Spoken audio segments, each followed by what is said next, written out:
سالانہ میلے کی رونق اپنے عروج پر تھی۔ رنگ برنگی جھنڈیاں ہوا میں لہرا رہی تھی اور چوڑیوں کی دکان سے اٹھتی خنک دلوں میں عجب سی چہکار بڑھ رہی تھی۔ وہ اپنی ماں کے لیے شال خریدنے آیا تھا، مگر قسمت نے اس کے قدم ایک اور سمت موڑ دیے۔ او لالے، ہم کو یہ سبز والی چوڑیاں دکھاؤ نا، یہ جو چمک رہا ہے، ہائے اللہ کیسا پیارا ہے۔ پشتوں کی مٹھاس میں لپٹی وہ گلابی اردو اس کے کانوں سے ٹکرائی تو اس نے بمشکل اپنی ہنسی روکی، مگر جب پلٹ کر دیکھا تو سانس جیسے سینے میں ہی رک گئی۔ گہرے نیلے پٹھانی فراک میں ملبوس لڑکی، سر پر ڈلکتا دوپٹہ اور سفید ملائم کلائیوں میں چھنکتی رنگین چوڑیاں، وہ ہاتھوں کو چہرے کے سامنے لہرا رہی تھی جیسے کسی کے دل کی دھڑکنوں سے کھیل رہی ہو۔ جب اس نے آہستہ آہستہ ہاتھ ہٹائے تو سب سے پہلے نیلگوں آنکھیں نمودار ہوئی، ایسی گہری کہ انسان ڈوب جائے۔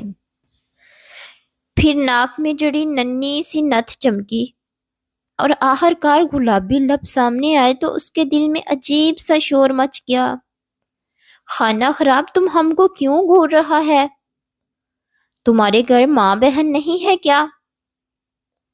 اس کے تیکھے لہجے پر وہ چونکا، مگر اگلے ہی لمحے شوخی سے بولا، ماں بہن تو ہیں مگر بیگم نہیں ہے ابھی تک۔ لڑکی نے سینہ تار کر کہا، سیدھا بات کرو، ہم پختون ہیں، ہم کو الٹی سیدھی بات سننے کی عادت نہیں۔ اس کی ادا پر وہ دل ہار بیٹھا۔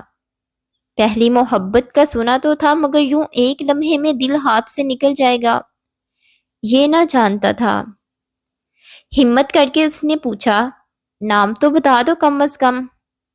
وہ لمحہ بھر کو رکی، آنکھوں میں عجیب سی چمک آئی، پھر بولی، عافیہ درانی۔ وہ نام اس کے دل پر نقش ہو گیا۔ چند دن بعد وہی لڑکی اپنی سہیلیوں کے ساتھ پڑوس کے گاؤں کی وسیع باغ میں آئی، جہاں ہر طرف غیر ملکی پھلوں کی خوشبو اور رنگ برنگے پھولوں کی بہار تھی۔ برگد کے درخت سے لٹکے سفید پھولوں کے جھولے پر بیٹھی وہ کھلکھلا رہی تھی کہ اچانک دو آوارہ لڑکے ان کے گرد منڈلانے لگے۔ واہ بھئی، آج تو پریاں اتر آئی ہیں، ایک نے آگے بڑھ کر کہا تو عافیہ فوراً جھولے سے اتری اور غصے سے بولی، اگر معلوم ہوتا یہاں کے مرد ایسے ہیں تو ہم کبھی نہ آتا۔ وہ لڑکا مزید قریب بڑھنے ہی والا تھا کہ ایک مضبوط آواز فضا میں گونجی، بس۔ سفید شلوار قمیض میں ملبوس، کندھوں پر چادر ڈالے سردار اسلان شاہ سامنے کھڑا تھا۔ اس کی آنکھوں کی سختی دیکھ کر لڑکے سہم گئے۔ ہمارے گاؤں کی بیٹیوں کو تنگ کرنا جرم ہے، غلطی نہیں۔ اس کے حکم پر نوکر انہیں گھسیٹ کر لے گیا۔ جب وہ پلٹا تو عافیہ کی آنکھوں میں غصے کے ساتھ ہلکی سی شکر گزاری بھی تھی۔ آپ ٹھیک ہیں؟ اس نے نرم لہجے میں پوچھا۔ ہم ٹھیک ہیں، مگر تمہارے گاؤں کے اصول کمزور ہیں شاید، وہ کہہ کر سہیلیوں سمیت وہاں سے چلی گئی اور وہ اسے جاتا دیکھتا رہ گیا۔ شام کو درانی حویلی میں عافیہ اپنے جڑواں بھائی حیدر کے گلے لگی تو اس کے چہرے کی چمک دیکھ کر وہ مسکرا دیا۔ میری جان، آج بہت خوش لگ رہی ہو، کیا بات ہے؟ اس نے چھیڑا۔ ہم خوش نہیں، بس ایسے ہی، وہ نظریں چرا کر بولی، مگر دل کے کسی کونے میں سفید لباس والا وہ شخص بار بار ابھر رہا تھا۔ ادھر اذلان شاہ اپنی حویلی کی چھت پر کھڑا آسمان کو دیکھ رہا تھا۔ ایک ملاقات میں کوئی یوں دل میں اتر جاتا ہے کیا؟ اس سے خبر نہ تھی کہ یہ محبت آسان نہ ہوگی، کیونکہ قبائلی رسموں اور حویلیوں کی انا کے بیچ پروان چڑھنے والی محبت اکثر دلوں کو جلا کر راکھ کر دیتی ہے، اور جب وہ محبت سلگتی ہے تو صرف دل نہیں، دعائیں بھی چلنے لگتی ہیں۔ رات اپنی سیاہی سمیٹ چکی تھی، مگر دو دلوں میں اجالا جاگ رہا تھا۔ عافیہ اپنے کمرے کی کھڑکی کے پاس بیٹھی چاند کو تک رہی تھی۔ ہوا اس کے دوپٹے سے کھیل رہی تھی اور وہ ان جاننے میں اپنی کلائیوں کی چوڑیاں بجا رہی تھی۔ ہر خنک کے ساتھ اسے وہ نظریں یاد آتی تھی جو میلے میں اس پر ٹھہری تھی۔ ہم پاگل تو نہیں ہو گیا؟ اس نے خود سے سرگوشی کی، مگر دل نے فوراً جواب دیا، اگر یہ پاگل پن ہے تو بہت حسین ہے۔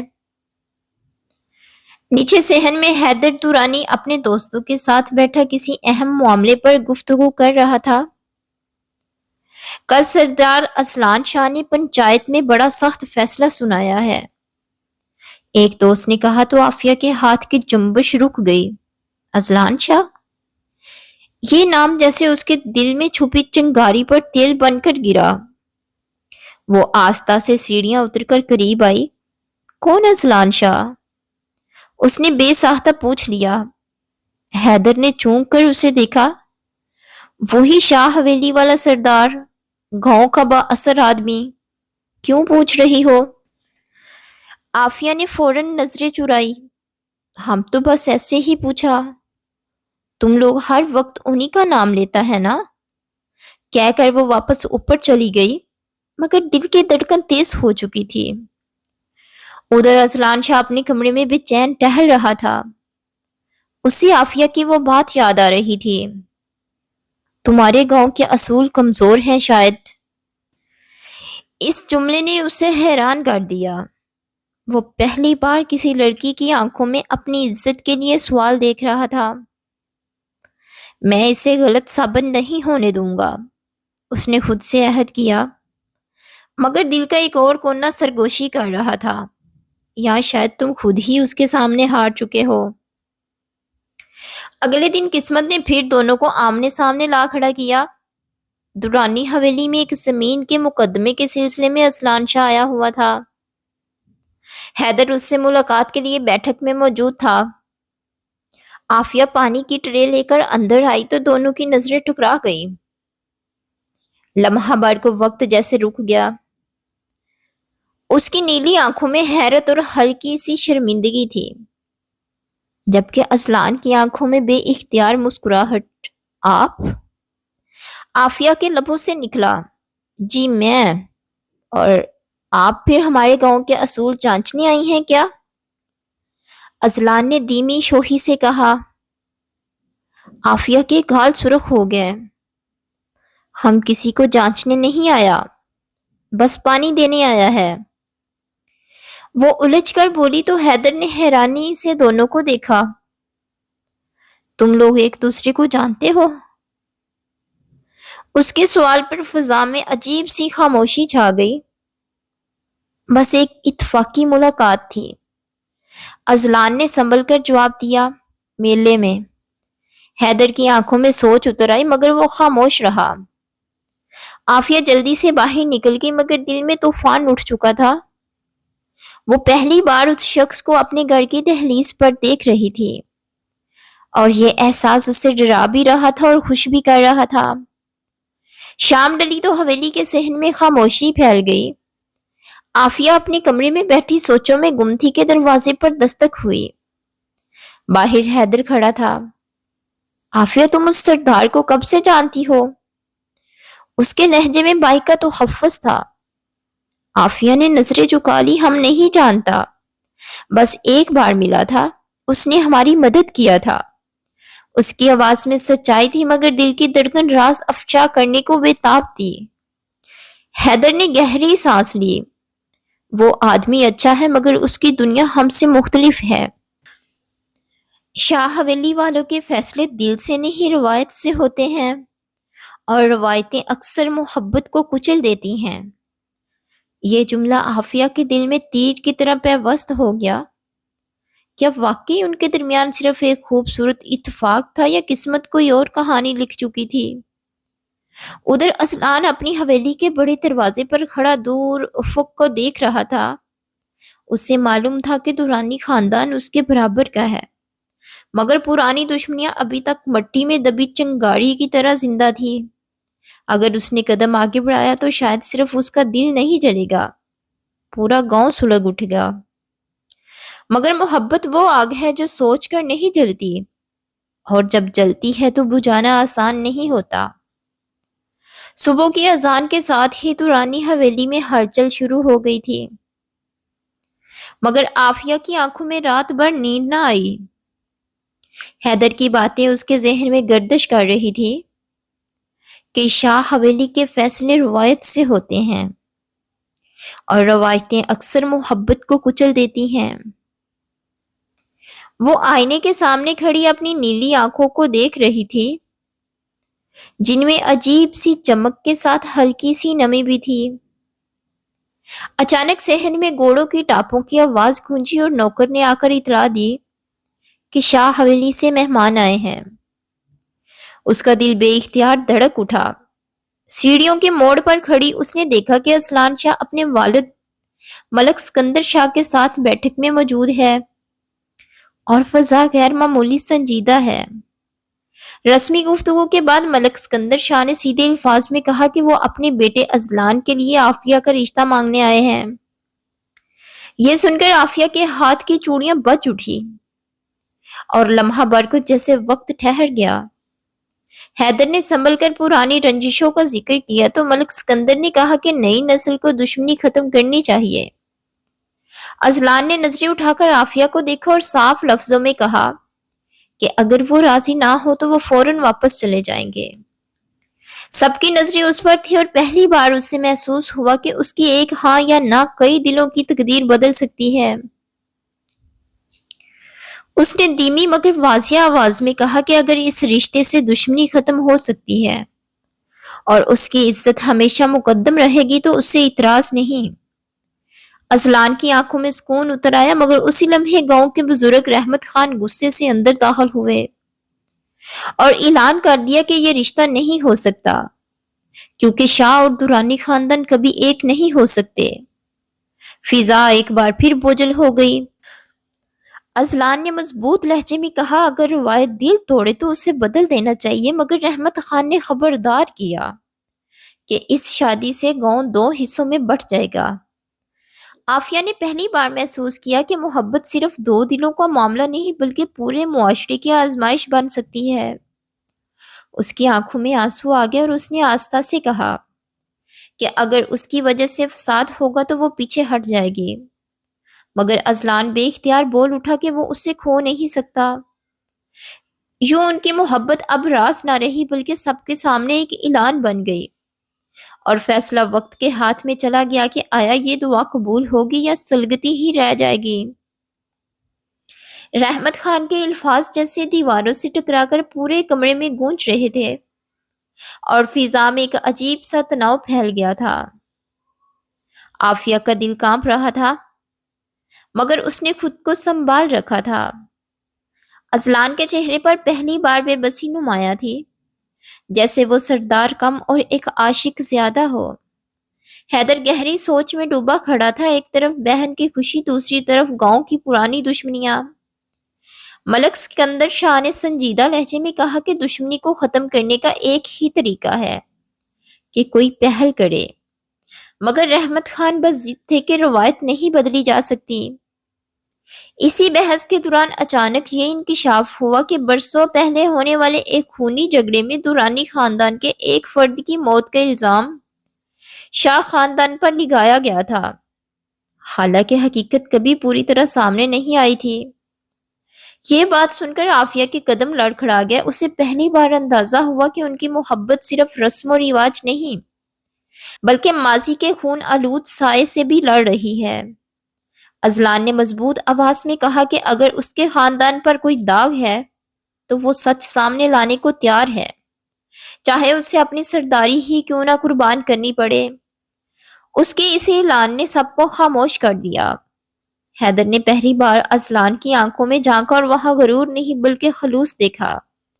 عافیہ کے دل میں امید کی ہلکی سی کرن جاگی، مگر خوف بھی ساتھ تھا کہ کہیں یہ ضد سب کچھ نہ جلا دے۔ رحمت خان نے سخت لہجے میں ایک مہلت دی کہ اگر شاہ خاندان اپنی بے گناہی ثابت کر دے تو وہ اس رشتے کی راہ میں رکاوٹ نہیں بنے گے، ورنہ یہ معاملہ ہمیشہ کے لیے ختم سمجھا جائے گا۔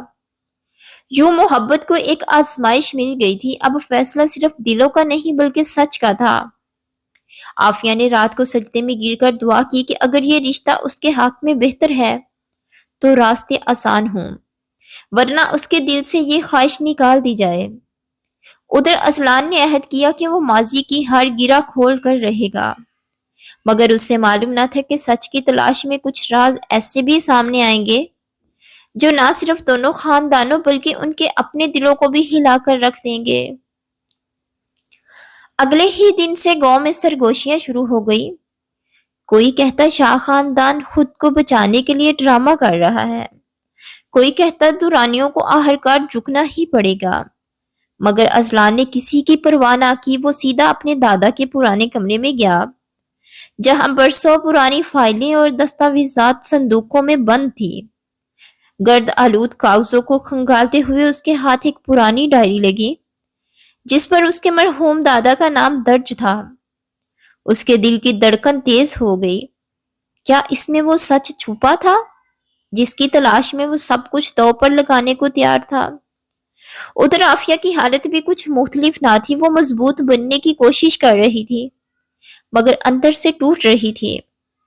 حیدر نے اسے تسلی دی کہ سچ سامنے آئے گا تو فیصلہ آسان ہو جائے گا، مگر اس کی آواز میں بھی یقین سے زیادہ دعا تھی۔ رات کو عافیہ چھت پر کھڑی دور شاہ حویلی کی سمت دیکھتی رہی۔ اسے پہلی بار احساس ہوا کہ محبت صرف خوشی نہیں، ایک مسلسل خوف بھی ہے، کھو دینے کا خوف۔ چند دن بعد پنچایت دوبارہ بیٹھی، پورا گاؤں اکٹھا تھا۔ اصلان نے وہ ڈائری سب کے سامنے رکھی اور بتایا کہ برسوں پہلے ہونے والے جھگڑے میں اس کے دادا نے خود لکھا تھا کہ اصل قصوروار کوئی تیسرا شخص تھا جس نے دونوں خاندانوں کو لڑا کر فائدہ اٹھایا۔ نام سن کر سب چونک گئے۔ وہی شخص جو آج گاؤں کے معززین میں شامل تھا۔ فضا میں ہلچل مچ گئی۔ رحمت خان کے چہرے کا رنگ بدل گیا کیونکہ وہ شخص ان کا قریبی ساتھی تھا۔ جب حقیقت کی گرہیں کھلنے لگی تو واضح ہوا کہ دشمنی ایک غلط فہمی اور سازش کا نتیجہ تھی۔ دورانی خاندان کے بزرگ کی موت حادثہ تھی، قتل نہیں۔ یہ انکشاف سنتے ہی مجمع میں خاموشی چھا گئی۔ برسوں کی نفرت جیسے ایک لمحے میں بے معنی ہو گئی۔ حیدر نے گہری سانس لے کر اصلان کی طرف دیکھا۔ اس کی آنکھوں میں اب شک نہیں تھا۔ رحمت خان نے دھیمی آواز میں اعتراف کیا کہ اگر سچ یہی ہے تو وہ اس رشتے کی مخالفت نہیں کریں گے۔ اصلان نے سب کے سامنے کہا کہ وہ عافیہ کی عزت اور خوشی کو ہر روایت سے مقدم رکھے گا۔ عافیہ کی آنکھوں میں آنسو آ گئے، مگر اس بار یہ آنسو خوف کے نہیں بلکہ سکون کے تھے۔ مگر کہانی ابھی مکمل نہ تھی۔ جب سب لوگ منتشر ہونے لگے تو وہی بے نقاب ہوا شخص غصے سے بولا کہ یہ فیصلہ اسے منظور نہیں اور وہ اس شادی کو ہونے نہیں دے گا۔ اس کی آنکھوں میں خطرناک چمک تھی، جیسے وہ ہار ماننے والوں میں سے نہ ہو۔ یوں سچ سامنے آنے کے باوجود خطرہ ٹال نہ سکا۔ محبت نے ایک جنگ جیتی تھی، مگر شاید اصل امتحان ابھی باقی تھا۔ پنچایت کے منتشر ہوتے ہی گاؤں کی فضا بدل چکی تھی، مگر سکون عارضی تھا۔ جس شخص کا نام سازش میں سامنے آیا تھا، شمس الدین، وہ بظاہر خاموش تھا مگر اس کی آنکھوں میں انتقام کی آگ صاف دکھائی دے رہی تھی۔ اصلان جانتا تھا کہ ایسے لوگ سیدھی شکست قبول نہیں کرتے، وہ وار ہمیشہ پیچھے سے کرتے ہیں۔ اس نے حویلی کی سیکیورٹی سخت کر دی، مگر دل کا خوف کسی پہرے سے کم نہ ہوا۔ ادھر دورانی حویلی میں خوشی اور بے چینی ساتھ ساتھ چل رہے تھے۔ رشتہ باضابطہ طور پر منظور ہو چکا تھا اور نکاح کی تاریخ بھی طے ہو چکی تھی، مگر عافیہ کے دل میں عجیب سی گھبراہٹ تھی۔ وہ بار بار خواب میں دیکھتی کہ کوئی سایہ اس کی خوشیوں کے گرد منڈلا رہا ہے۔ حیدر نے ہنستے ہوئے اسے سمجھایا کہ یہ سب وہم ہے، مگر خود اس کے دل میں بھی خدشات پل رہے تھے۔ نکاح سے ایک دن پہلے شام کو عافیہ اپنی سہیلیوں کے ساتھ باغ میں گئی، وہی باغ جہاں پہلی بار اصلان نے اس کی عزت بچائی تھی۔ ہوا میں ہلکی سی ٹھنڈک تھی اور سورج ڈل رہا تھا۔ اچانک اسے احساس ہوا کہ کوئی اسے دیکھ رہا ہے۔ اس نے پلٹ کر دیکھا تو دور درختوں کے پیچھے ایک سایہ حرکت کر رہا تھا۔ اس کا دل زور سے دھڑکا۔ اسی لمحے ایک گاڑی تیزی سے باغ کے قریب آ کر رکی۔ سہیلیاں چیخ اٹھی۔ دو آدمی اتر کر عافیہ کی طرف بڑھے۔ سب کچھ اتنی تیزی سے ہوا کہ کسی کو سنبھلنے کا موقع نہ ملا۔ عافیہ نے پوری قوت سے مزاحمت کی مگر ایک ہاتھ نے اس کا منہ دبا لیا۔ حویلی میں جب خبر پہنچی تو کہرام مچ گیا۔ حیدر کے قدموں تلے زمین نکل گئی۔ اذلان کو اطلاع ملی تو اس کی آنکھوں میں خون اتر آیا۔ یہ شمس الدین کا کام ہے، اس نے دانت بھینچتے ہوئے کہا۔ رات کے اندھیرے میں اذلان اپنے چند وفادار آدمیوں کے ساتھ نکل پڑا۔ اسے اندازہ تھا کہ عافیہ کو کہاں لے جایا جا سکتا ہے۔ گاؤں سے باہر پرانی حویلی جہاں کبھی شمس الدین کا ڈیرا ہوا کرتا تھا۔ اس کا دل بے قابو تھا مگر ذہن غیر معمولی طور پر پرسکون۔ وہ جانتا تھا کہ ایک غلط قدم عافیہ کی جان خطرے میں ڈال سکتا ہے۔ ادھر عافیہ کو ایک کمرے میں باندھ دیا گیا تھا۔ شمس الدین سامنے کھڑا طنزیہ مسکرا رہا تھا۔ سوچا تھا ہماری عزت خاک میں ملا کر سکون سے شادی کر لو گی؟ اس نے سرد لہجے میں کہا۔ عافیہ نے آنکھوں میں آنسو لیے مگر ہمت نہ ہاری۔ محبت کو کوئی نہیں روک سکتا، تم بھی نہیں۔ اس کی آواز کانپ رہی تھی مگر لفظ مضبوط تھے۔ دروازہ زور سے ٹوٹا اور اذلان اندر داخل ہوا۔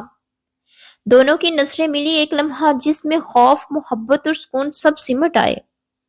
آگے کیا ہوگا یہ ابھی طے ہونا باقی تھا، مگر ایک بات واضح تھی کہ یہ محبت اب آزمائش کے آخری مرحلے میں داخل ہو چکی تھی۔ دروازہ ٹوٹنے کی آواز کے ساتھ ہی کمرے میں سناٹا چھا گیا۔ اذلان کی آنکھوں میں ایسی آگ تھی کہ شمس الدین ایک لمحے کو خود بھی گھبرا گیا، مگر اگلے ہی پل اس نے پستول نکال کر عافیہ کی طرف تان دیا۔ ایک قدم بھی آگے بڑھایا تو گولی سیدھی اسے لگے گی۔ اس کی آواز زہر آلود تھی۔ عافیہ کے ہاتھ بندے تھے مگر اس کی نظر اذلان پر جمی تھی، جیسے وہ خوف کی بجائے اسے حوصلہ دے رہی ہو۔ اذلان نے ہاتھ آستہ سے اٹھا دیے مگر اس کی آواز مضبوط تھی۔ تمہاری دشمنی مجھ سے ہے، اسے چھوڑ دو۔ شمس الدین کہکا مار کر ہنسا۔ تم نے مجھے سب کے سامنے ذلیل کیا، آج تمہاری خوشی چھین کر حساب برابر کروں گا۔ اسی لمحے باہر سے پولیس کے سائرن کی آواز گونجی۔ حیدر نے بر وقت اطلاع دے دی تھی۔ شمس الدین کے چہرے کا رنگ بدل گیا۔ اس کی گرفت ڈھیلی ہوئی تو عافیہ نے پوری ہمت جمع کر کے خود کو ایک طرف گرا دیا۔ گولی چلنے کی آواز آئی مگر دیوار سے ٹکرا کر رہ گئی۔ اگلے ہی پل اذلان اس پر جپٹا اور دونوں زمین پر گر پڑے۔ ہاتھا پائی کے بعد پولیس اندر داخل ہوئی اور شمس الدین کو گرفتار کر لیا گیا۔ سب کچھ چند لمحوں میں ختم ہو گیا مگر ان لمحوں نے دونوں کی زندگی بدل دی۔ اذلان نے فوراً عافیہ کے بندے ہاتھ کھولے۔ وہ آزاد ہوتے ہی اس کے سینے سے لگ گئی۔ دونوں کی آنکھوں سے آنسو بہہ رہے تھے مگر اس بار یہ آنسو خوف کے نہیں شکر کے تھے۔ ہم کو پتا تھا تم آئے گا، عافیہ نے سسکتے ہوئے کہا۔ اذلان نے اس کے ماتھے پر ہونٹ رکھے۔ میں نہ آتا تو سانس بھی نہ لیتا۔ چند دن بعد گاؤں کی فضا مکمل بدل چکی تھی۔ شمس الدین کی سازش اور اغوا کی کوشش نے سب کو حقیقت دکھا دی تھی۔ رحمت خان خود دورانی حویلی آئے اور اذلان کا ہاتھ تھام کر کہا، آج تم نے ثابت کر دیا کہ محبت کمزوری نہیں طاقت ہوتی ہے۔ پرانی دشمنی ہمیشہ کے لیے دفن کر دی گئی۔ نکاح کے دن پورا گاؤں اکٹھا تھا۔ عافیہ سرخ لباس میں دلہن بنی بیٹھی تھی، آنکھوں میں وہی نیلا سکون اور لبوں پر ہلکی سی مسکراہٹ۔ اذلان نے جب قبول ہے کہا تو جیسے برسوں کی سلگتی دعائیں قبول ہو گئی۔ حیدر نے بہن کے سر پر ہاتھ رکھا تو اس کی آنکھیں بھیگ گئی مگر دل مطمئن تھا۔ رخصتی کے وقت عافیہ نے پلٹ کر اپنے گھر کو دیکھا، پھر اذلان کا ہاتھ مضبوطی سے تھام لیا۔ اس نے آستہ سے کہا، اب کوئی روایت، کوئی دشمنی ہم کو جدا نہیں کرے گا۔ اذلان نے مسکرا کر جواب دیا، اب ہماری محبت ہی نئی روایت ہوگی۔ یوں جو محبت کبھی سلگتی ہوئی دعا تھی وہ آخرکار قبولیت کی روشنی بن گئی، اور گاؤں نے سیکھ لیا کہ سچ اور خلوص کے آگے نہ دشمنی ٹھہرتی ہے نہ انا۔